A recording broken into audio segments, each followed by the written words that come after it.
Баршаңызға қайырлы күн. Бүгін сіздерге осындай цветная капустадан өте дәмді әрі жеңіл, тойымды болып шығатын салат түрін жасап көрсетемін. Менімен бірге болыңыз.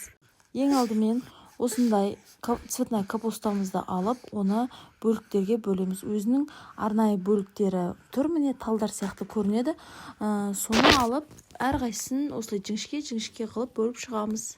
Алдын ала табағымызға суды қайнатып қоямыз да, оған бір ас қасық тұз салып, жаңағы цветная капустамызды 5 минутқа қайнатып аламыз.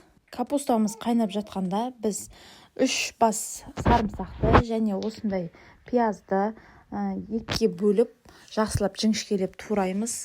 Сондай-ақ болгар бұрышы мен ащы бұрышты жіңішкелеп турап аламыз.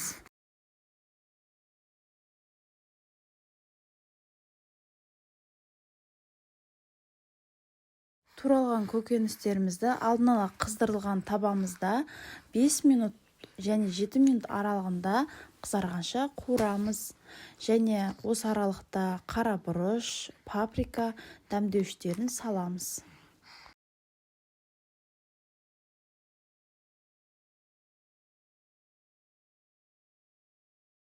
Цветная капустаны сүзіп алғаннан кейін мұздай суға жуып жібереміз де, үстіне үкіштен тартылған сәбізімізді саламыз.